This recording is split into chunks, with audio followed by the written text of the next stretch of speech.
जय हिंद दोस्तों, मैं सुरजीत स्वागत करता हूं आपका to the point study with Surjeet channel पर। जैसा कि 6th बीपीएससी की परीक्षा 30 सितंबर को होने जा रही है। बहुत ही कम समय बचा है, ठीक है, मात्र 7 दिन या 1 सप्ताह जो बचा है आपकी परीक्षा की तैयारी के लिए। तो उसमें आपको टेस्ट सीरीज लगाने के लिए जो लेटेस्ट पैटर्न है बीपीएससी का, उस पर आधारित टेस्ट सीरीज लगानी चाहिए। और हम जो टेस्ट कराने जा रहे हैं इसमें 4 ऑप्शन हैं। 4 ऑप्शन ही बीपीएससी आयोग इस बार बीपीएससी ने कर दिए हैं और 1/3 नेगेटिव मार्किंग है, ठीक है। तो उसी पर आधारित ये टेस्ट सीरीज है आस्था IAS कोचिंग का। तो फुल लेंथ टेस्ट है ये, और अगर आप रिवीजन के पर्पज़ से और अपनी प्रैक्टिस के लिए टेस्ट सीरीज लगा रहे हैं तो ये बेहतरीन टेस्ट है, आप इसे लगा सकते हैं। हम डेली ही एक टेस्ट कराएंगे, फुल लेंथ टेस्ट, और जब तक आपका एग्जाम नहीं होगा तब तक डेली एक टेस्ट अपलोड किया जाएगा, ठीक। तो वीडियो अच्छी लगे वीडियो को लाइक करें और चैनल को सब्सक्राइब करें। कुछ टेस्ट हम फुल लेंथ टेस्ट पहले भी करा चुके हैं, दृष्टि IAS, स्वाध्याय IAS के, उसकी प्लेलिस्ट में जो है डिस्क्रिप्शन में मेंशन कर दूंगा। तो आइए स्टार्ट करते हैं क्वेश्चन नंबर 1 से। निम्नलिखित में से कौन सा भारत शासन अधिनियम 1919 जो है इसकी 1919 की मुख्य विशेषता नहीं थी? तो ये केंद्र में द्वैत शासन लगा था 1935 के एक्ट से, ठीक है, 1935 के एक्ट से लगा था। और प्रांतों में द्वैत शासन 1919 की विशेषता थी, 1919 के एक्ट से लगा था। बाकी A, B और D जो है तीनों ही विशेषता थी 1919 के एक्ट में।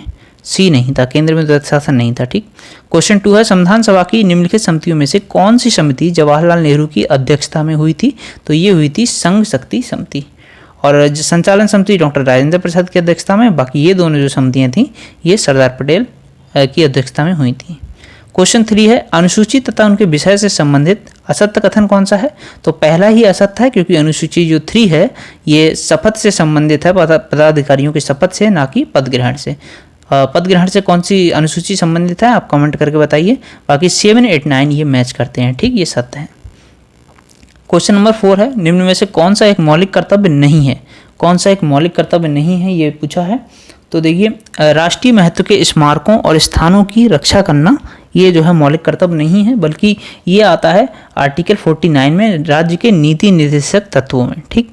और ये तीनों जो है मौलिक कर्तव्य हैं, ये तीनों BCD, ये प्राकृतिक वातावरण की रक्षा एवं संवर्धन, सार्वजनिक संपत्ति की सुरक्षा करना और राष्ट्रगान का सम्मान, ये मौलिक कर्तव्य हैं। क्वेश्चन 5 है, यदि कोई 12 वर्षीय बच्चा अपनी इच्छा के बिना किसी कारखाने में काम कर रहा है तो ये किस अनुच्छेद का उल्लंघन है? तो ये उल्लंघन है अनुच्छेद 23 और 24 का। अनुच्छेद 23 कहता है कि मानव तस्करी, बेगार या जो बलात्श्रम है इसको रोकना है।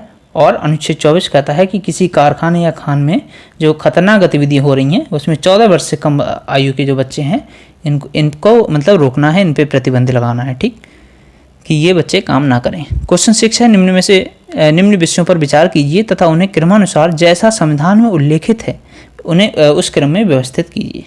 तो ठीक है, करते हैं व्यवस्थित। तो देखिए, पहला तो संघ तथा राज्य क्षेत्र, ये पहले ही भाग में है।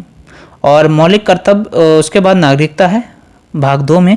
उसके बाद राज्य की नीति निर्देशक तत्व आएंगे भाग 4 में, क्योंकि इससे पहले मौलिक अधिकार हैं भाग 3 में। और उसके बाद ये जो हैं ये कौन से में आते हैं? 4A में आते हैं ना, 4A में आते हैं, तो ये सबसे बाद में आएंगे। तो राइट आंसर हो गया इसका B। नेक्स्ट है क्वेश्चन नंबर 7। क्वेश्चन नंबर 7 है, राज्य के नीति निर्देशक तत्वों में निहित प्रावधान के संबंध में सही विकल्प का चयन कीजिए। जो राज्य के नीति निर्देशक तत्व हैं इनमें निहित जो प्रावधान है इसके संबंध में सही विकल्प का चयन करना है। तो सही विकल्प कौन सा होगा इसमें? इन्हें किसी भी न्यायालय द्वारा लागू नहीं किया जा सकता। जो राज्य के नीति निर्देशक तत्व हैं इसे न्यायालय के द्वारा लागू नहीं कराया जा सकता, बल्कि राज्य इन्हें खुद लागू करते हैं अपने हिसाब से, ठीक। तो यही इसमें सत्य है। क्वेश्चन नंबर 8 देखते हैं। क्वेश्चन नंबर 8 है, भारत के प्रधानमंत्री के संबंध में निम्नलिखित में से कौन सा गलत है? तो प्रधानमंत्री के बारे में बात हो रही है, तो इसमें सभी मंत्रिपरिषद प्रधानमंत्री द्वारा नियुक्त किए जाते हैं, जबकि प्रधानमंत्री राष्ट्रपति द्वारा नियुक्त किया जाता है, यही गलत है। देखो, प्रधानमंत्री की नियुक्ति तो राष्ट्रपति द्वारा की जाती है, और अन्य मंत्रियों को जो है प्रधानमंत्री की सलाह पर राष्ट्रपति के द्वारा नियुक्त किया जाता है। याद रखना, सभी मंत्रिपरिषद प्रधानमंत्री के द्वारा नहीं, बल्कि प्रधानमंत्री की सलाह पर राष्ट्रपति के द्वारा, ठीक। तो इसीलिए ये गलत हो गया। बाकी ये जो है तीनों सही हैं। तो राइट आंसर तो गलत पूछा है, कौन सा होगा? तो A सही हो गया, ठीक। क्वेश्चन नंबर 9 है, जिला न्यायाधीशों की नियुक्ति के संबंध में निम्न में से कौन सा कथन जो है सही है? तो इसमें जो है सी ऑप्शन आपका सही है। उनकी नियुक्ति संबंधित राज्य के उच्च न्यायालय के परामर्श से राज्यपाल द्वारा की जाती है। ठीक है, तो उनकी नियुक्ति कैसे की जाती है? वो जो संबंधित राज्य का उच्च न्यायालय है उसके परामर्श से राज्यपाल के द्वारा। क्वेश्चन नंबर 10 है, न्यायिक सक्रियता निम्न में से किस पर प्रतिकूल प्रभाव डाल सकती है? तो ये जो है प्रतिकूल प्रभाव किस पे डाल सकती है ये बताना है हमें। ये डाल सकती है विधायिका और न्यायपालिका के बीच सत्ता का पृथक्करण। ठीक है, इस पे प्रतिकूल प्रभाव डाल सकती है। बाकी ये केंद्र राज्य संबंध, न्यायपालिका में पारदर्शिता और सार्वजनिक हित इन्हें प्रभावित नहीं करती है। क्वेश्चन 11 है, जिला परिषद को कौन भंग कर सकता है? तो जिला परिषद को भंग कर सकती है राज्य सरकार। ठीक है। क्वेश्चन 12 है, निम्न पदाधिकारियों का वेतन के संबंध में कौन असत्य है? तो वेतन इनका दिया हुआ है, देखिए इस तरह के क्वेश्चन भी आपसे बन सकते हैं, पूछ सकता है।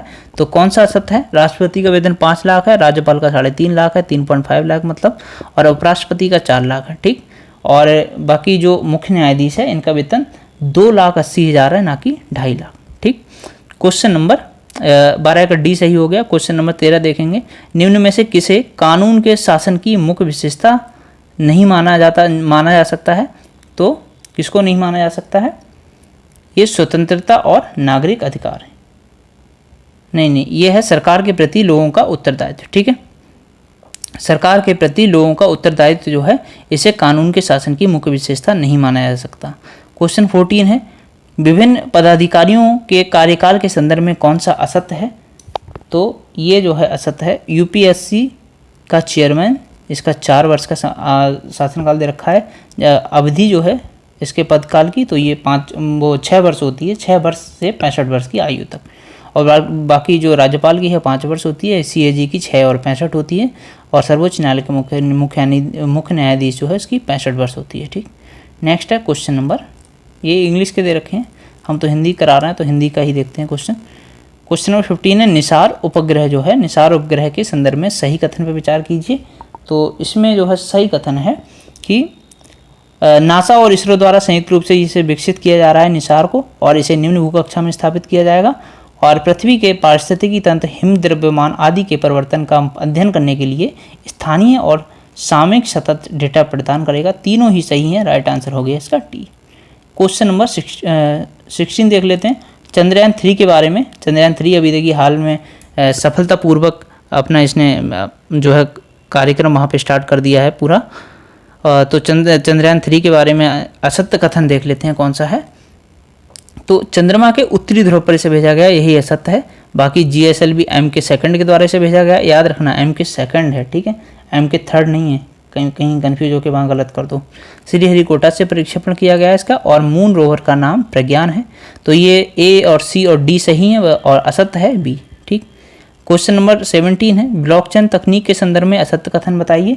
तो ब्लॉकचेन तकनीक जो है ये हाल फिलहाल की टेक्नोलॉजी है वर्तमान की, तो इसके बारे में असत्य कथन बताना है। असत्य कथन जो है वो सी हो गया, डेटाबेस में संग्रहित रिकॉर्ड्स प्रासंगिक हितधारकों के लिए अदृश्यमान होता है, ये गलत है, जबकि ये कोई भी देख सकता है इसको। ठीक है, जो भी इसके हितधारक हैं वो कोई भी देख सकते हैं। क्वेश्चन नंबर 18 है, गगनयान में जिस रोबोट को भेजा जाना है उसका नाम क्या है? तो गगनयान में जिस रोबोट को भेजा जाना है उसका नाम है व्योममित्र। और क्वेश्चन 19 है, 3 पेटेंट बेबी के संदर्भ में कौन सा कथन असत्य है? तो 3 पेटेंट बेबी के संदर्भ में क्वेश्चन डी, जो ऑप्शन डी है, हाल ही में अमेरिका में 3 पेटेंट बेबी का जन्म हुआ, ये असत्य है। ये अमेरिका में नहीं हुआ है, ये कहाँ, ये अमेरिका में ना होकर किस जगह पे हुआ है? ये यूके में हुआ है। ठीक है, तो यूके में माइटोकॉन्ड्रियल डोनेशन ट्रीटमेंट प्रक्रिया की सहायता से 3 पेटेंट बेबी का एक जो शिशु का है उसका जन्म हुआ है। ठीक, क्वेश्चन 20 है, जैव अर्थव्यवस्था को बढ़ावा देने के लिए सरकार द्वारा की गई पहल कौन सी है? तो जैव अर्थव्यवस्था को बढ़ावा देने के लिए सरकार की पहल है, इसका नाम है राष्ट्रीय क्वांटम मिशन। और क्वेश्चन 21 है, विभिन्न चिकित्सकीय जांच उपकरणों में हड्डी टूट की पहचान के लिए, जो हड्डी टूट जाती है इसकी पहचान के लिए जो है कौन सी किरणें इस्तेमाल होती हैं? तो ये है एक्सरे। ठीक, क्वेश्चन 22। तो 22 है, ट्रांसफैट के बारे में असत्य कथन बताइए, साइंस का क्वेश्चन है। तो ट्रांसफैट के बायोलॉजी से, ये ट्रांसफैट से टॉपिक से संबंधित है, ट्रांसफैट के बारे में असत्य कथन बताइए। तो ये है प्राकृतिक स्रोत के रूप में ये मांस खाने वाले जानवरों से प्राप्त होता है। प्राकृतिक रूप में कहाँ मिलता है? ये मांस खाने वाले जो जानवर हैं उनमें ट्रांसफैट मिलता है। ठीक, ये असत्य है, असत्य पूछा है ना, तो ये असत्य है। तो मांस खाने वाले जानवरों में नहीं मिलता ये प्राकृतिक रूप से। ठीक, और बाकी A, C और D सही हैं। ए, सी और डी सही हैं। ट्रांस फैट से दिल का दौरा बढ़ जाता है क्योंकि कम घनत्व वाले लिपोप्रोटीन के स्तर को बढ़ा देते हैं। ट्रांस फैट से निजात पाने के लिए WHO ने रिप्लेस पहल शुरू की है। ये इम्पोर्टेंट है, आजकल हार्ट अटैक का बहुत जो है बहुत कम एज में हार्ट अटैक आ रहे हैं, इसका एक बहुत बड़ा रीज़न है ट्रांस फैट। क्वेश्चन 23 है, चिकित्सा स्थितियों का निदान करने के लिए MRI तकनीक का उपयोग किया जाता है। MRI तकनीक में किसका उपयोग नहीं होता है? तो इसमें जो है एक्स किरणों का प्रयोग नहीं होता है, ठीक। बाकी चुंबकीय, रेडियो और गामा किरणों का यूज होता है। क्वेश्चन नंबर 24 है, टीबी रिपोर्ट 2023 के संदर्भ में कौन सा कथन असत्य है? तो टीबी रिपोर्ट 2023 के संबंध में वर्ष 2022 में मल्टी ड्रग प्रतिरोधी टीबी में कमी देखी गई, ये असत्य हो गया। बाकी टीबी रोगी पंजीकरण में 56% का सुधार हुआ है, सही है। भारत के 722 जिलों में लघु टीबी का निवारण उपचार का विस्तार किया गया, ये सही है। और सबसे अधिक मामले में दिल्ली और सबसे कम केरल में मामले सामने आए हैं, ये भी सही है। लेकिन यहाँ पे ये इन्होंने लिख रखा है कि वर्ष 2022 में मल्टी ड्रग प्रतिरोधी टीबी में कमी देखी गई है, तो ये गलत हो गया, ठीक। क्वेश्चन नंबर 25 है, कौन सुमेलित नहीं है? तो कौन सुमेलित नहीं है? तो देखिए BCG का टीका टीबी के लिए होता है, सही बात है। कोविशील्ड कोरोना के लिए था। DPT-1 डिप्थीरिया और टिटनेस के लिए होता है, इसका नाम ही होता है DPT डिप्थीरिया और टिटनेस। और बाकी जो IPV है, IPV हेपेटाइटिस बी के लिए नहीं होता है, इसीलिए राइट आंसर हो गया इसका 25 का D। IPV फर्स्ट जो होता है वो होता है पोलियो के लिए, ठीक। क्वेश्चन 26 है, निम्न में से कौन न्यूटन की गति के तीसरे नियम से संबंधित है? तो न्यूटन की गति के तीसरे नियम से संबंधित है रॉकेट का आगे बढ़ना, ठीक। और बाकी क्वेश्चन नंबर 27 है, कौन सा युग्म सुमेलित नहीं है? तो देखिए इसमें जो माइक्रो प्रोसेसर है, माइक्रो प्रोसेसर ये पहला वाला सुमेलित नहीं है, क्योंकि ये इसका आविष्कार किसने किया था? M.E. हाफ जूनियर ने, ठीक है। M.E. और हाफ जूनियर, हाफ को ऐसे लिख दो, हाफ जूनियर, ठीक, ओके। तो बाकी प्रेशर कुकर का जो आविष्कार किया था डेनिस पॉपिन ने किया था, और प्रिंटिंग टेलीग्राफ का डेविड ए ह्यूज ने किया था, और स्कूटर का जी ब्रॉडसन ने किया था, ठीक। 28 है, हमें वास्तविक सूर्योदय से कुछ मिनट पूर्व ही सूर्य दिखाई देने का कारण है। तो ये क्या, इसका कारण क्या है? प्रकाश का अपवर्तन। ये घटनाएं देखो, ये तीनों ही बहुत महत्वपूर्ण है, चारों। प्रकाश का प्रकीर्णन, विवर्तन, पूर्ण आंतरिक परावर्तन और प्रकाश का अपवर्तन। तो देखिए रेगिस्तान में जो मरीचिका बनती है, ये किसके कारण बनती है? ये बनती है प्रकाश के पूर्ण आंतरिक परावर्तन के कारण। और जो सूर्य कुछ मिनट पूर्व दिखने लगता है, ये प्रकाश के अपवर्तन के कारण दिखने लगता है। क्वेश्चन 29 है, तेज हवा वाली रात्रि में ओस नहीं बनती है क्योंकि बाष्पीकरण की दर तेज होती है। 29 का ए सही हो गया। तो 30 नंबर है, एक शुष्क सेल से निम्न में से किनका इलेक्ट्रोलाइट्स की तरह इस्तेमाल होता है? ये होता है अमोनियम क्लोराइड एवं जिंक क्लोराइड का। 31 है, नदी से निकलकर समुद्र में प्रवेश करते ही जहाज कुछ ऊपर उठ जाता है, निम्न में से इसका क्या कारण है? तो इसका कारण है क्या? चूंकि समुद्र के जल का घनत्व अधिक है, अतः वस्तु को ऊपर की ओर उछालने वाला भी बल जो लगेगा वो भी अधिक होता है, ठीक है, इसीलिए। 32 है, निम्न कथनों में से गामा किरणों का प्रयोग किसके लिए किया जाता है? तो गामा किरणों का जो यूज किया जाता है वो कीटाणु का नाश करने, कैंसर का इलाज करने, खाद्य पदार्थों को सुरक्षित करने, इन तीनों में किया जाता है। तो राइट आंसर डी हो गया, उपरोक्त सभी, ठीक है। क्वेश्चन नंबर 33 है, अम्लों की प्रबलता से संबंधित सही श्रृंखला कौन सी है? तो जो अम्लों की प्रबलता से संबंधित सही श्रृंखला है ये है HCl और इसके बाद HBr और HI, ठीक है। ये अम्लों की प्रबलता से सबसे प्रबल हुआ सबसे कम प्रबल HCl, सबसे ज़्यादा प्रबल HI। pH मान दर्शाता है, तो भाई pH मान क्या दर्शाता है? pH मान जो है ये किसी घोल के अम्लीय क्षारीय होने का मूल्यांकन है, pH स्केल। और अम्ल के संदर्भ में कौन सा कथन असत्य है? तो अम्ल के संदर्भ में ब्लू लिटमस पत्र को नीला कर देता है, ये असत्य है, क्योंकि ये जो है उल्टा करता है, नीले को ब्लू कर देता है। सॉरी, ब्लू लिटमस पत्र को नीला कर देता है, नहीं है, ये रेड लिटमस पत्र को नीला करता है। ये दोनों ही उन्होंने उल्टा लिख रखा है। क्वेश्चन नंबर 36 है, हैलाइड लवणों से हैलोजन मुक्त होने की क्षमता का सही क्रम। तो इसका जो सही क्रम है वो है Cl2 ब्रोमीन और I, CBI, ऐसे याद रखना, CBI, क्लोरीन, ब्रोमीन और आयोडीन, ये हैलोजन मुक्त होने की क्षमता का सही क्रम है। बाकी क्वेश्चन नंबर 37 है, कौन सा मिश्र धातु का मिश्रण सही सुमेलित है? तो ये है जर्मन सिल्वर का क्या कौन कौन होते हैं? कॉपर, जिंक और ये पोटाश, ठीक है, ये तीनों चीज़ें होती हैं। ये सही सुमेलन पूछा है तो हो गया जर्मन सिल्वर में कॉपर, जिंक और पोटाश। 38 है, निम्न में से प्रोटोजोआ जनित रोगों में सही सुमेलित नहीं है तो कौन सा?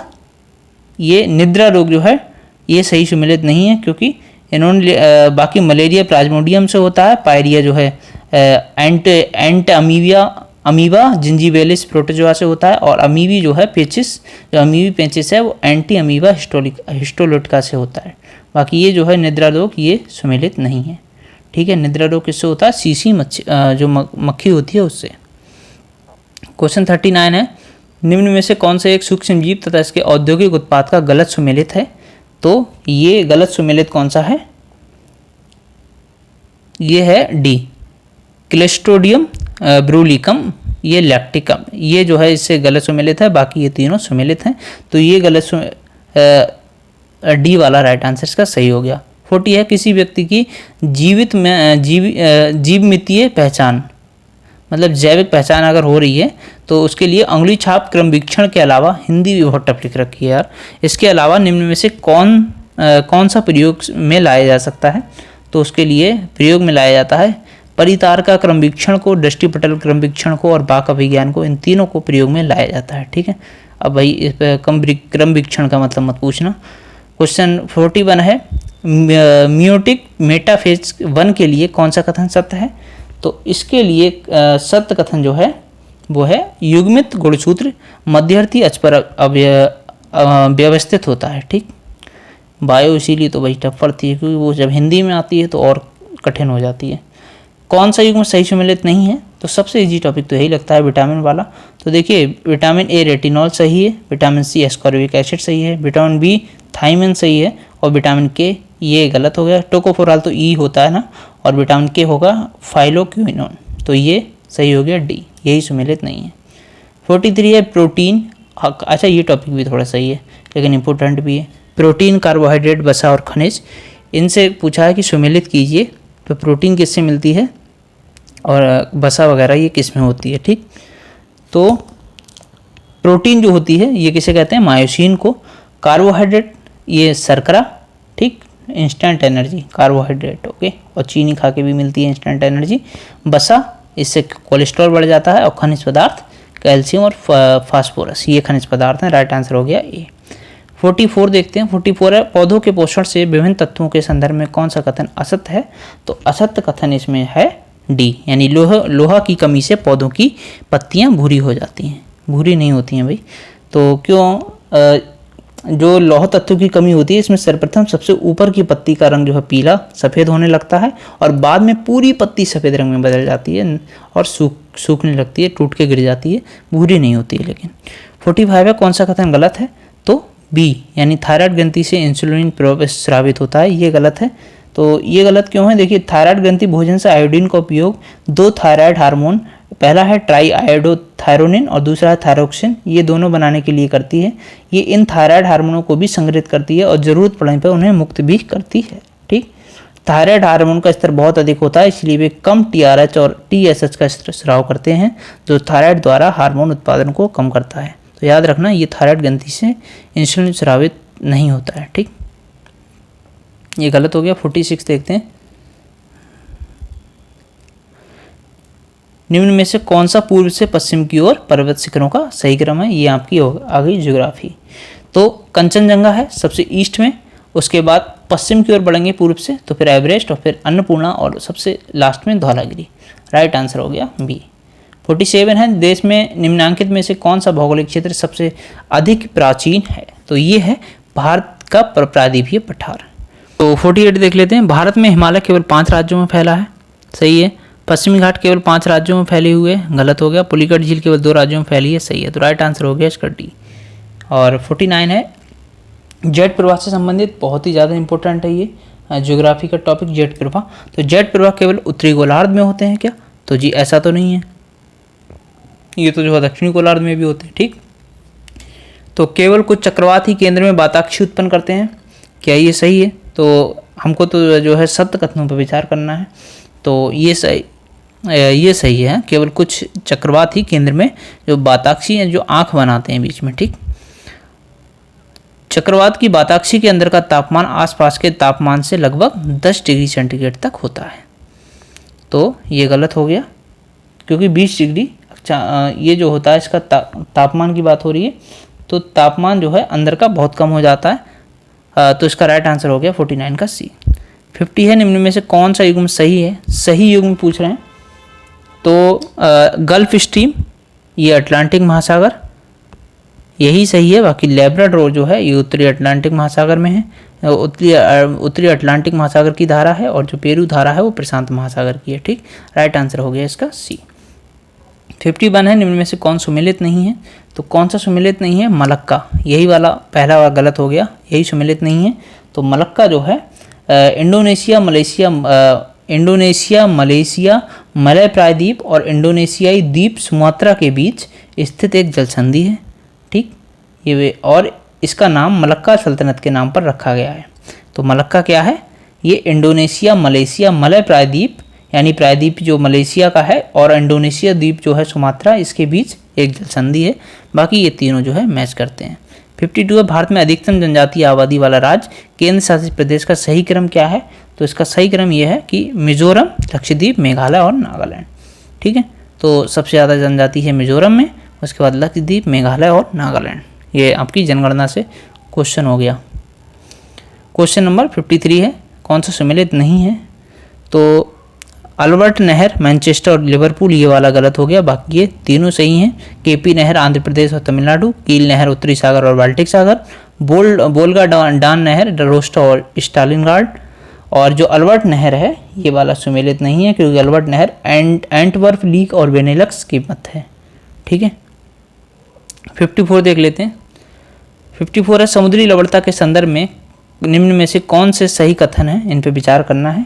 तो ये सही कथन है पहला, फर्स्ट और सेकंड, ठीक है, और ये थर्ड गलत हो गया, तो राइट आंसर हो गया इसका बी। 55 है, निम्न में से किस देश की समूह की सीमा इजराइल से लगी हुई है? तो किसकी सीमा इजराइल से है? तो लेबनान, सीरिया, जॉर्डन और मिस्र। बहुत ही ज़्यादा इंपॉर्टेंट क्वेश्चन है, किसकी सीमा जो है इजराइल से लगी हुई है? लेबनान की, सीरिया की, जॉर्डन की और मिस्र की। कैसे याद रखना है? LSZ या इजिप्ट को IE बोल दो, ठीक है, LSZE, इस तरीके से आप याद रख सकते हैं। भारतवर्ष में सर्वाधिक वर्षा क्षेत्र में होती है, तो किस क्षेत्र में होती है सर्वाधिक वर्षा? ये होती है पश्चिमी घाट, हिमालय क्षेत्र तथा मेघालय में, ठीक है, पर्वतीय वाले क्षेत्रों में। 57 है, व्यापार के संदर्भ में असत कथन बताना है। तो देखिए, कुल आयात 770.18 अरब है, कुल निर्यात 892.18 अरब, और सेवा व्यापार शेष इतना है 144.78 अरब।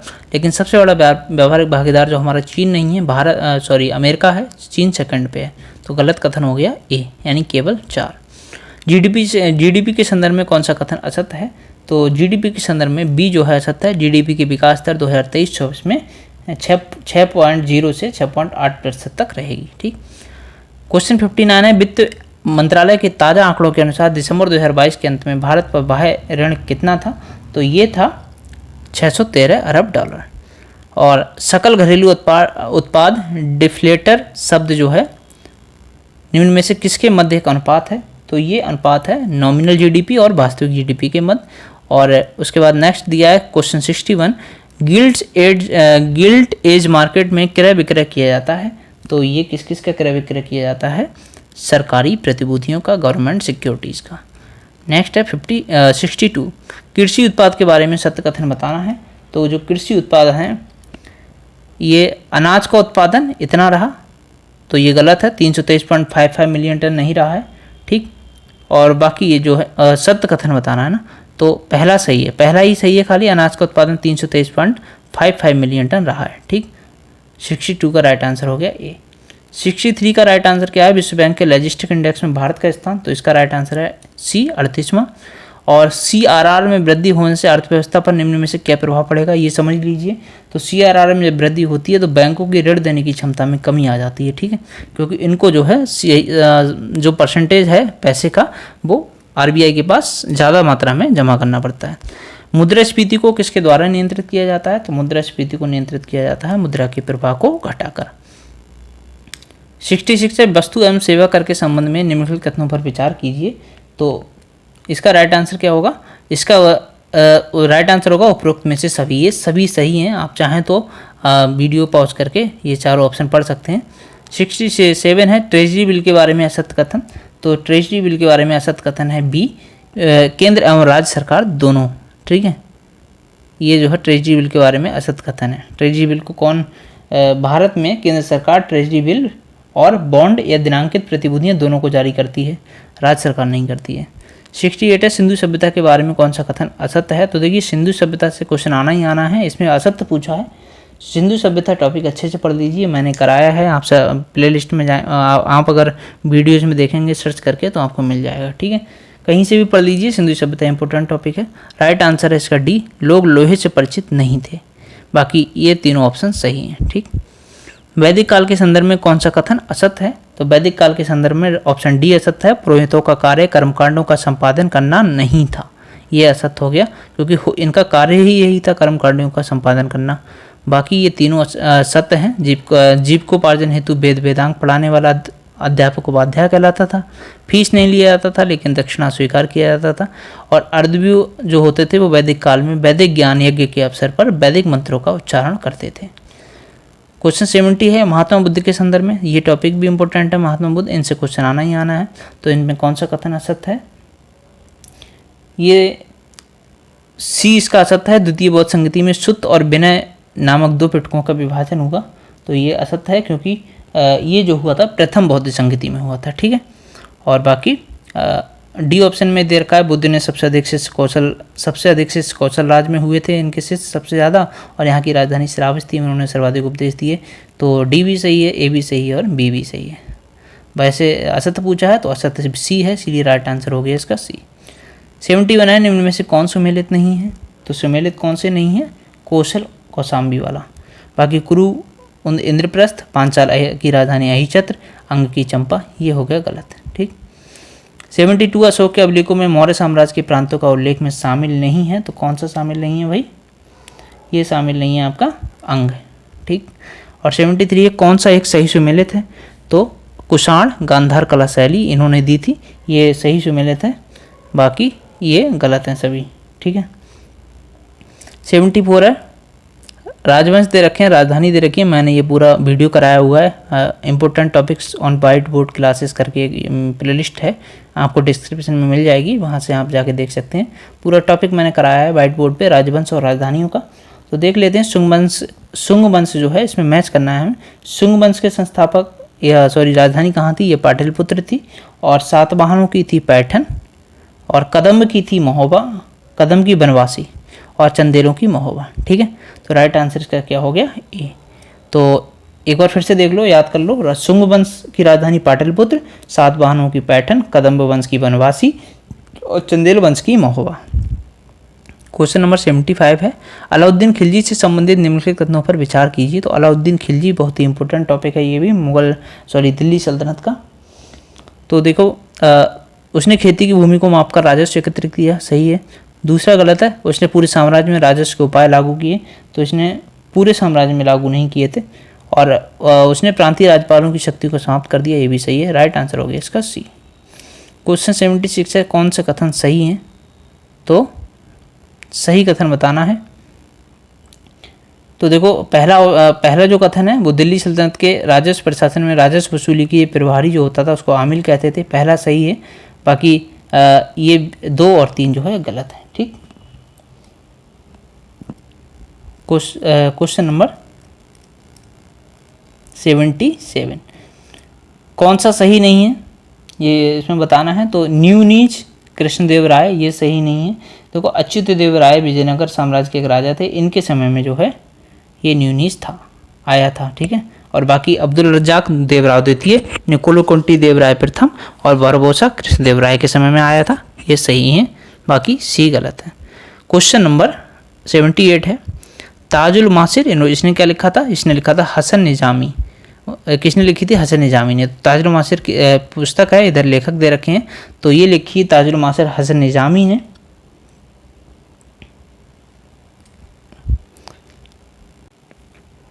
और ये खजाइन उल फतू ये लिखी थी अमीर खुसरो ने, और तारीख मुबारक शाही ये पुस्तक लिखी थी अहिल्या बिन अहमद सरहिंदी ने, अहिल्या बिन अहमद सरहिंदी ने, और फतवा ए जहांदारी लिखी थी जियाउद्दीन बर्नी ने।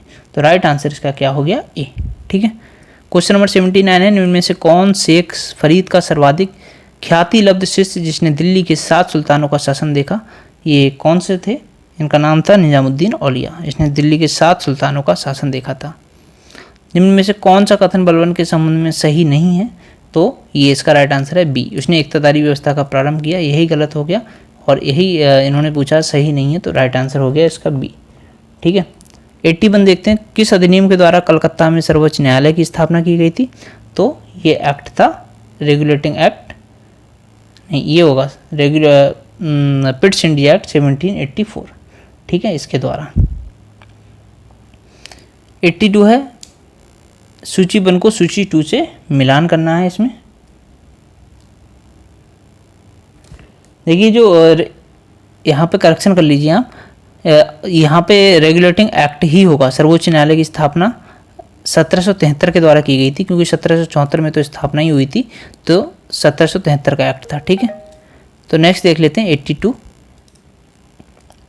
इसका जो राइट आंसर क्या है? देखो, नियंत्रक मंडल की स्थापना ये पिट्स इंडिया एक्ट, सर्वोच्च न्यायालय की स्थापना ये अभी हमने देखा ही, ये विनियमन अधिनियम 1773, ईसाई मिशनरियों को भारत में कार्य करने की अनुमति ये चार्टर अधिनियम 1813, और बाकी ये रह गया डी का चौथा मैच कर रहा है। राइट आंसर इसका हो गया बी। ठीक। क्वेश्चन नंबर 83, निम्न में से कौन सुमेलित नहीं है ये बताना है। देखिए विद्रोह से एक क्वेश्चन बनता जरूर है, तो इसका भी यहाँ फटाफट आपका रिवीजन हो जाएगा क्विज के माध्यम से, ये टेस्ट के माध्यम से। तो सुमेलित नहीं है कौन सा है भाई? तो सी, संथाल जो है सुमेलित नहीं है, क्योंकि ये आपके 1857 की क्रांति से ठीक पहले हुआ था, लेकिन 1857-58 में नहीं हुआ था। आप कमेंट करके बताइए कब हुआ था। बाकी नील विद्रोह 1859-60 में हुआ, सन्यासी विद्रोह 1763 से 1800 में हुआ, पावना विद्रोह 1873-76 में हुआ। ठीक। 84 है, सूची 1 को सूची 2 से मैच करना है। किस शासक ने कहाँ पे जो है 1857 की क्रांति का प्रतिनिधित्व किया था? ये भी मैंने इंपॉर्टेंट क्लासेस जो हैं वाइट बोर्ड वाली उसमें कराया है, आप जाके देख सकते हैं। तो देखो झांसी जो है रानी लक्ष्मीबाई, लखनऊ से बेगम हजरत महल, कानपुर से अजीमुल्ला खां, और फैजाबाद से मौलवी अहमदुल्ला शाह। ठीक। अच्छा, ये तो हो गया कि किसने कहाँ से नेतृत्व किया, इस हिसाब से इसका राइट आंसर ये हो गया। कुछ और जानकारी मैं आपको बताता हूँ। तो विद्रोह के दमनकर्ता कौन थे, जो जिन्होंने दमन किया अंग्रेजों ने? तो झांसी में किया था रानी लक्ष्मीबाई के नेतृत्व का जनरल हीरोज ने, लखनऊ में कॉलिन कैंपबेल ने, लखनऊ और कानपुर दोनों में कॉलिन कैंपबेल थे, और फैजाबाद में कर्नल नील ने। ठीक है। राइट आंसर इसका हमने बता ही दिया आपको, क्या हुआ? ए। क्वेश्चन नंबर 85 है, कौन सी घटनाएं किस कालक्रम में घटित हुई हैं?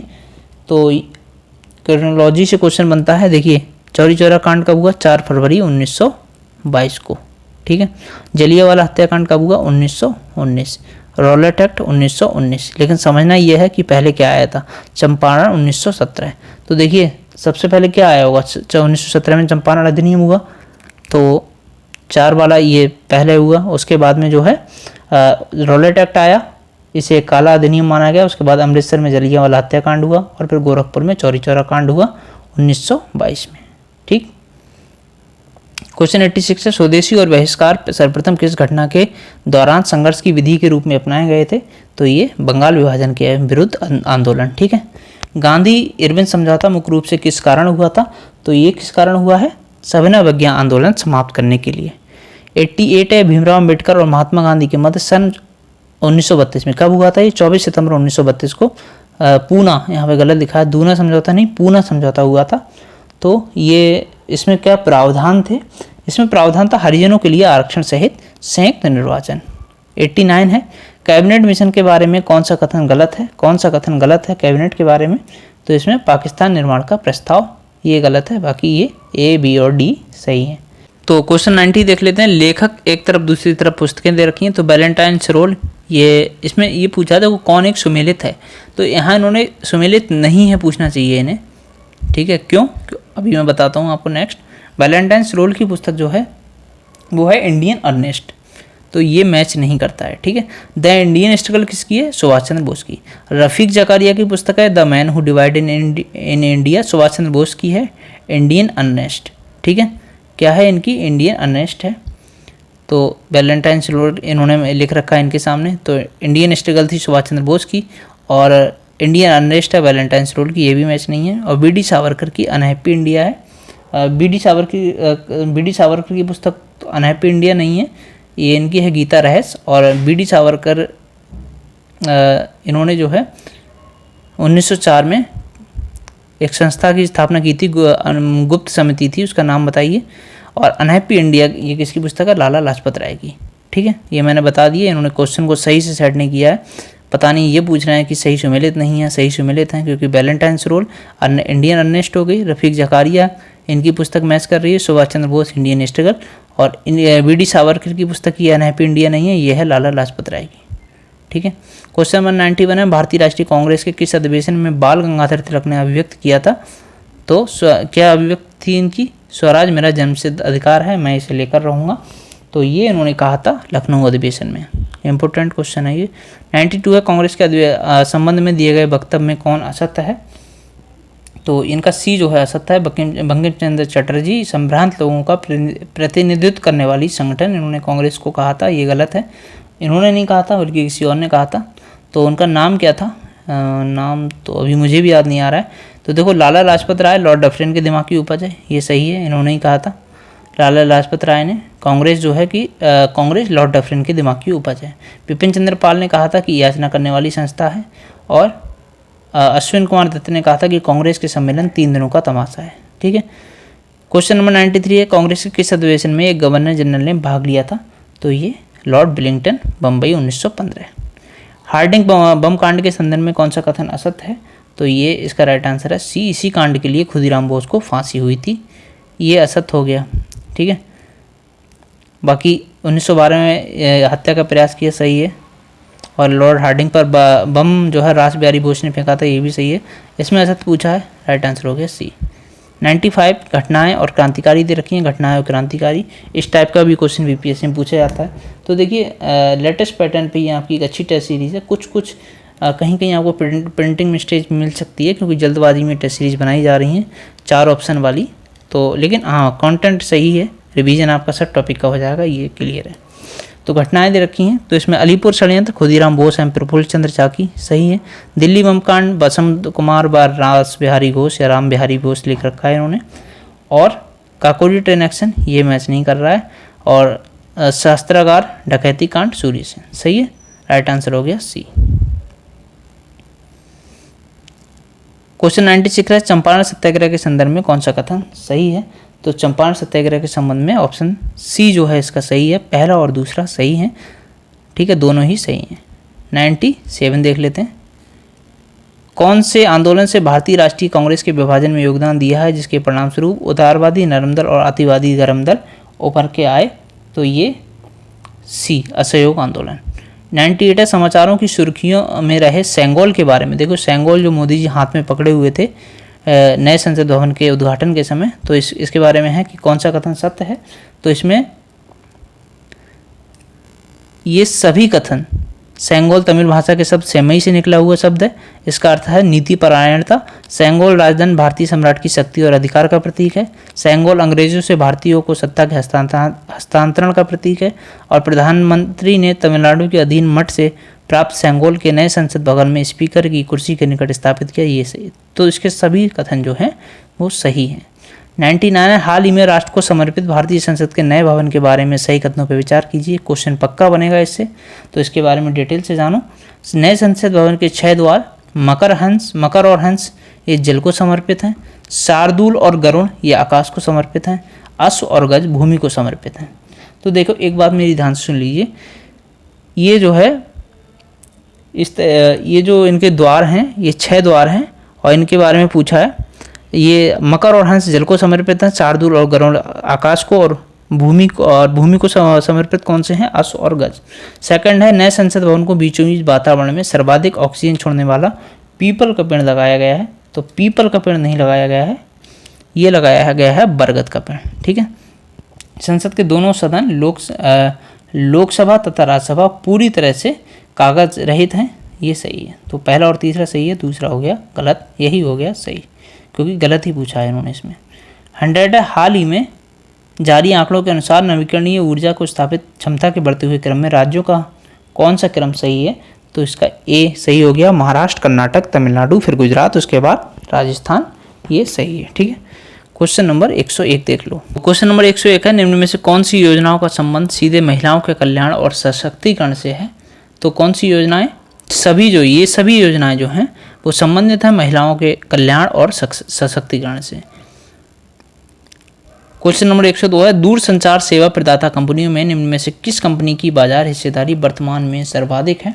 तो यह है रिलायंस जियो की। ये करंट अफेयर्स के क्वेश्चन स्टार्ट हो गए हैं। नई दिल्ली में प्रगति मैदान में फरवरी 2023 में आयोजित विशाल कार्यक्रम अमृत पैक्स किससे संबंधित था? तो ये संबंधित था डाक टिकट प्रदर्शनी से। ठीक। क्वेश्चन 104 है, 2023 में भारत की G20 अध्यक्षता की थीम क्या है?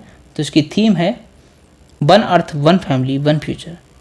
तो क्वेश्चन नंबर 105 देख लेते हैं, कौन सम्मिलित नहीं है? तो देखो COP28 का आयोजन संयुक्त अरब अमीरात 2023 में, ये सही है। 18वां G20 शिखर सम्मेलन भारत में हुआ, ये भी सही है। 18वां हुआ, याद रखना। COP28 है, ये 18वां है। और 15वां ब्रिक्स सम्मेलन जो है दक्षिण अफ्रीका में 2023 में हुआ, और 32वां नाटो शिखर सम्मेलन नीदरलैंड 2023। ठीक है। तो कौन सा सही, ये पूछा है ना कौन सा गलत है, तो कौन सा सम्मिलित नहीं है? डी। 32वां नाटो शिखर सम्मेलन कहाँ होगा? लिथुआनिया में। ठीक है, नीदरलैंड में नहीं होगा। 106 है, कौन सम्मिलित नहीं है? तो इसमें जो है यहाँ पर डी वाला है सही। भारत में पहली बालिका पंचायत का गठन कहाँ किया गया है? गुजरात में। गुजरात में कहाँ पे? कुनरिया गांव में। और बाकी 100% पेपरलेस होने वाला शहर दुबई है, शहर पूछा है। ठीक है, दुबई। और एथेनॉल प्रमोशन नीति अपनाने वाला राज्य बिहार है। दुनिया का सबसे ऊंचा मतदान केंद्र टसीगंग, हिमाचल प्रदेश। 107 है, इंटरनेशनल टेस्ट क्रिकेट के इतिहास में 2 देशों के लिए शतक जड़ने वाले दूसरे क्रिकेटर, तो ये बन गए हैं गैरी वैलेंस। और 108, हाल ही में डिजिटल पेमेंट उत्सव किस मंत्रालय के द्वारा शुरू की गई एक पहल है? तो ये किस मंत्रालय के द्वारा? इलेक्ट्रॉनिक एवं IT मंत्रालय के द्वारा। 109 है, नागालैंड विधानसभा के लिए निर्वाचित होने वाली पहली विधायक कौन बनी? तो ये बनी है हिकानी जाखलू। हाल ही में PM मोदी ने एशिया के सबसे बड़े एरो इंडिया 2023 का उद्घाटन किया। इसकी थीम क्या थी? तो इसकी थीम थी the runway to a billion opportunities. 111 है, भारत के किस हवाई अड्डे को दुनिया का 10वां सबसे व्यस्त हवाई अड्डा घोषित किया गया है? तो ये किया गया घोषित इंदिरा गांधी अंतर्राष्ट्रीय हवाई अड्डा दिल्ली को। और नेक्स्ट है, ऑस्ट्रेलियाई ओपन टेनिस 2023 के संदर्भ में कौन असत्य है? तो इसमें जो है महिला युगल विजेता, ये डी वाला, महिला युगल विजेता सानिया मिर्जा व लूसिया स्टेफनी, ये असत्य है, क्योंकि महिला युगल विजेता रही बारबोरा क्रेजिस्कोवा और कैटरीना सैनियाकोवा। ठीक है, तो ये हो गया सही, यानी ये गलत हो गया। असत्य पूछा है ना, तो राइट आंसर हो गया डी। और पहला वीमेंस प्रीमियर लीग जिसको बोलते हैं BWPL, इसके बारे में कौन सा असत्य है? तो इसके बारे में असत्य है बी। उपविजेता कौन रहे? ये रहे दिल्ली कैपिटल। ठीक है। लोकसभा से संसद रत्न पुरस्कार 2023 में सम्मानित निम्न में से कौन नहीं है? तो इसमें जो है डॉक्टर मनोज कुमार झा सम्मानित नहीं है। संसद रत्न पुरस्कार में जो है 21 फरवरी 2013 में 13 सांसदों को नॉमिनेट किया गया था, जिसमें से राज्यसभा के 5 और लोकसभा के 8 थे। तो नेक्स्ट है, प्रधानमंत्री मोदी जी ने 19 नवंबर 2022 को अरुणाचल प्रदेश की राजधानी ईटानगर के पास राज्य के किस पहले ग्रीनफील्ड हवाई अड्डे का उद्घाटन किया? तो ये किया है डोनीपोली। क्वेश्चन नंबर 116 है, तीसरा दृष्टिबाधित T20 विश्व कप 17 दिसंबर 2022 को बेंगलुरु के चिन्ना स्वामी स्टेडियम में खेले गए फाइनल मुकाबले में किसने जीता? तो ये जीता है भारत ने। 117 है, केंद्र सरकार ने किस केंद्र शासित प्रदेश के 21 द्वीपों का नाम वीर जवानों के नाम पर रखा? तो ये अंडमान और निकोबार के। ठीक। 108वीं भारतीय राष्ट्रीय कांग्रेस ISC का आयोजन 3 से 7 जनवरी 2022 में कहाँ किया गया? तो ये किया गया है राष्ट्रीय संत तुकडोजी महाराज नागपुर विश्वविद्यालय महाराष्ट्र में। क्वेश्चन नंबर 119, दुनिया के सबसे लंबे प्लेटफॉर्म के रूप में किस प्लेटफॉर्म स्टेशन का नाम गिनीज बुक ऑफ रिकॉर्ड्स में दर्ज किया गया? इसका नाम क्या है? सिद्धरूदा स्वामी जी रेलवे स्टेशन। नई दिल्ली में किन प्रदेशों के बीच वर्षों से लंबे सीमा विवाद के निपटारे के लिए एक ऐतिहासिक समझौते पर हस्ताक्षर 20 अप्रैल 2023 को किए गए? तो ये किस पर किए गए? असम और अरुणाचल प्रदेश के मध्य सीमा समझौता विवाद था उसको लेके। 121 है पूर्वोत्तर राज्य मणिपुर में किस गैर जनजाति समुदाय को जनजाति में शामिल करने के 3 मई के मणिपुर हाईकोर्ट के एक आदेश के विरोध में पूरे राज्य में हिंसा फैल गई? तो ये किस पे मैतेई जनजाति थी इसमें, इसके कारण, ठीक है। नई पीढ़ी की किस बैलिस्टिक मिसाइल का रक्षा अनुसंधान और विकास संगठन DRDO के द्वारा 7 जून 2023 को ओडिशा के तट के डॉक्टर APJ अब्दुल कलाम द्वीप से सफलतापूर्वक उड़ान परीक्षण किया गया? तो ये किया गया अग्नि प्राइम का। नेक्स्ट है 123, संघाई सहयोग संगठन के अध्यक्ष के रूप में SCO के अगले शिखर सम्मेलन की मेजबानी 2023 में कौन करेगा? तो ये करेगा भारत। नेक्स्ट है भारतीय मूल के कौन नेता आयरलैंड के नए प्रधानमंत्री दिसंबर 2022 में चुने गए हैं? ये चुने गए हैं लियो वराडकर। बिहार के संदर्भ में कौन सा असत है? तो बिहार के संदर्भ में असत है पहला टेक्सटाइल पार्क सहरसा, ठीक है। ये असत है, पहला टेक्सटाइल पार्क जो है सहरसा में नहीं खोला जा रहा है। कमेंट करके बताइए कहाँ बन रहा है। बाकी पहला बायोडाइवर्सिटी पार्क कुतियार गांव में, और पहला Bombay garden Mahabodhi convention centre में, और पहला ईट राइट कैंपस फजाई नवादा, ठीक है। बिहार का बनावरण ISFR, इसके संदर्भ में कौन सा कथन असत्य है पूछा है? तो देखो इसका D जो है न्यूनतम क्षेत्र में बनावरण वाला जिला रोहतास, यही असत्य है। बाकी बनावरण कितना है? 7380.79 वर्ग किलोमीटर। वृक्षावरण है 2342 वर्ग किलोमीटर। सर्वाधिक बनावरण वाला जिला भभुआ या कैमूर है, और न्यूनतम बनावरण वाला जिला कौन सा है? न्यूनतम बनावरण वाला जिला ये है शेखपुरा, ठीक। नेक्स्ट है क्वेश्चन नंबर 127 है बिहार पड़ोसी राज्यों के साथ सीमा साझा करने वाले जिलों में शामिल है। तो बिहार स्पेशल के ये मोस्ट इंपोर्टेंट क्वेश्चंस हैं। तो देखो झारखंड किस किस से सीमा साझा करता है? भागलपुर, बांका, जमुई, नवादा, गया, औरंगाबाद, रोहतास और कैमूर से। उत्तर प्रदेश किससे सीमा साझा करता है? यूपी। तो पश्चिमी चंपारण, गोपालगंज, सिवान, सारण, भोजपुर, बक्सर, कैमूर, रोहतास से। और पश्चिम बंगाल सीमा साझा करता है कटिहार, पूर्णिया और किशनगंज से। तो ये सब के सब सही हैं, राइट आंसर हो गया D। 128 है 1857 के विद्रोह के बिहार के कई नगरों को प्रभावित हुए। बिहार के विभिन्न नगरों में विद्रोह के विस्फोट का सही क्रम कौन सा है? सबसे पहले प्रभावित हुआ रोहिणी। 1857 की क्रांति जो है कहाँ पे हुई? रोहिणी में 12 जून 1857 को, रोहिणी देवघर, ठीक है। लेकिन अब जो रोहिणी तो पहुँच गया झारखंड में। वर्तमान में अगर बात होगी तो पटना होगी। उस टाइम पे अगर देखा जाएगा तो बिहार में इसे इंक्लूड किया जाएगा, ठीक है। लेकिन वर्तमान परिप्रेक्ष्य में बात हो गई, अगर पूछा गया तो पटना। तो रोहिणी में 12 जून 1857 को, उसके बाद 3 जुलाई को पटना में, और मुजफ्फरपुर में ये 25 जुलाई, और जगदीशपुर में उसके बाद, ठीक है, 28 जुलाई के समथिंग। उसके बाद राइट आंसर हो गया 128 का 20 के बाद हम देखते हैं बेगूसराय में चौकीदार कर के विरुद्ध आंदोलन, इसका हिस्सा क्या था? तो इसका सविनय अवज्ञा आंदोलन। याद रखना ये क्वेश्चन आपका BPSC टीचर भर्ती परीक्षा में भी पूछा गया था। 130 है निम्न में से कौन सा एक चंपारण सत्याग्रह का अति महत्वपूर्ण पहलू है? तो ये है भारत के राष्ट्रीय आंदोलन में किसान असंतोष का सम्मिलित होना। 131 है बिहार में 1857 की क्रांति के नेता कुंवर सिंह का देहांत कब हुआ था? तो इनका देहांत जो हुआ था 26 अप्रैल 1858 को। नेक्स्ट है 132 है बिहार के किस क्रांतिकारी का नाम बताइए? उस क्रांतिकारी का नाम बताइए जिसने सितंबर 1928 में हिंदुस्तान सोशलिस्ट रिपब्लिकन आर्मी की बैठक में भाग लिया था। तो ये किसने भाग लिया था? फणींद्र नाथ घोष ने। बिहार में किस स्थान पर भारतीय राष्ट्रीय कांग्रेस का 1922 का अधिवेशन हुआ था? तो ये किस जगह पे हुआ है? 1922 का अधिवेशन गया में। और 134 है बिहार के संदर्भ में कौन सा कथन सत्य है? तो देखो ये जो सभी कथन है सभी के सभी सही हैं, क्योंकि विधानसभा में कुल सीटें 243 हैं, परिषद में 75 हैं और राज्यसभा में 16, लोकसभा में 40। 135 है, कौन सा कथन असत्य है पूछा है। तो ये जो है इनमें से कोई नहीं, यानी सभी सही हैं। जीएसडीपी वृद्धि दर 21-22 में 10.98% रही, 20-21 में 3.2%, 21-22 में 8.68%, ये रही राष्ट्रीय जीडीपी वृद्धि। क्वेश्चन 136 है, निम्नलिखित नदियां और उसके संगम स्थल में कौन सा सम्मिलित नहीं है। तो देखो कमला जो है ये नदी कहाँ पे मिलती है, ये नदी मिलती है बदलाघाट के पास, कोसी कुर्सेला पे मिलती है और पुनपुन फतुहा में, ठीक है। बाकी जो कर्मनासा है ये मैच नहीं कर रही है। कर्मनासा नदी बिहार के कैमूर पर्वत से निकलती है और गंगा में चौसा पे मिलती है, ठीक। ये नदी जो है उत्तर प्रदेश और बिहार के बीच सीमा बनाती है। साथ ही बिहार में इसे अशुभ या अपवित्र नदी जाना जाता है, यानी जो कर्मों का नाश कर दे। बिहार में फसल एवं उनके प्रमुख उत्पादन क्षेत्र में कौन सा सम्मिलित नहीं है। तो ये जो है सर्वाधिक मशहूर उत्पादन आपका कहाँ होता है, पटना में।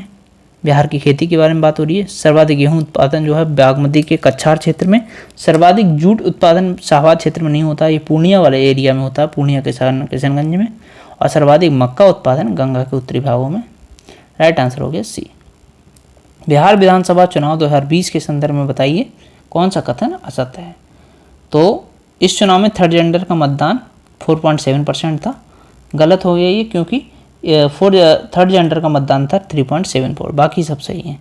सबसे बड़ा दल बन के कौन उभरा, राष्ट्रीय जनता दल। जीत का सबसे कम अंतर बलरामपुर सीट से था, बलरामपुर सीट से महबूब आलम को जीत, ठीक है।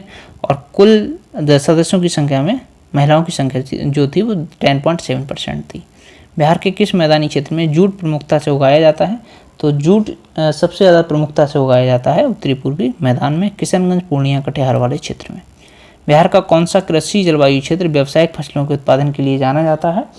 तो ये कौन सा क्षेत्र जाना जाता है, उत्तर पूर्वी जलवायु क्षेत्र। ये देखो ये 10 क्वेश्चन मैथ के पूछे जाते हैं, तो ये मैथ के क्वेश्चन स्टार्ट हो गए। यहाँ पे मैं आपको आंसर बता दूंगा, यहाँ सॉल्व करके नहीं बता सकता। 141 इसका राइट आंसर है सी। समद्विबाहु त्रिभुज का क्षेत्रफल पूछा है, क्या होगा, इसका परिमाप दे रखा है 16 सेंटीमीटर। डायरेक्ट फार्मूला लगा देंगे। 142 है, एक पुस्तक का मुद्रित मूल्य 640 है। एक खुदरा विक्रेता इसके लिए 489.60 का भुगतान करता है। यदि इसे 10% और x% की क्रमिक छूट मिली तो x ज्ञात कीजिए। तो x कितना हो जाएगा, 14, ठीक है। 143 है, कौन सा पद दी गई श्रृंखला में प्रश्नवाचक चिन्ह का स्थान लेगा। इसका स्थान कौन सा लेगा, तो इसका स्थान ले लेगा MHBR। लुप्त पद जो दे रखे हैं, लुप्त पदों के स्थान पर कौन सा अंक आएगा, तो ये लुप्त पद है, इसके स्थान पर अंक आएगा डी, यानी 486.5।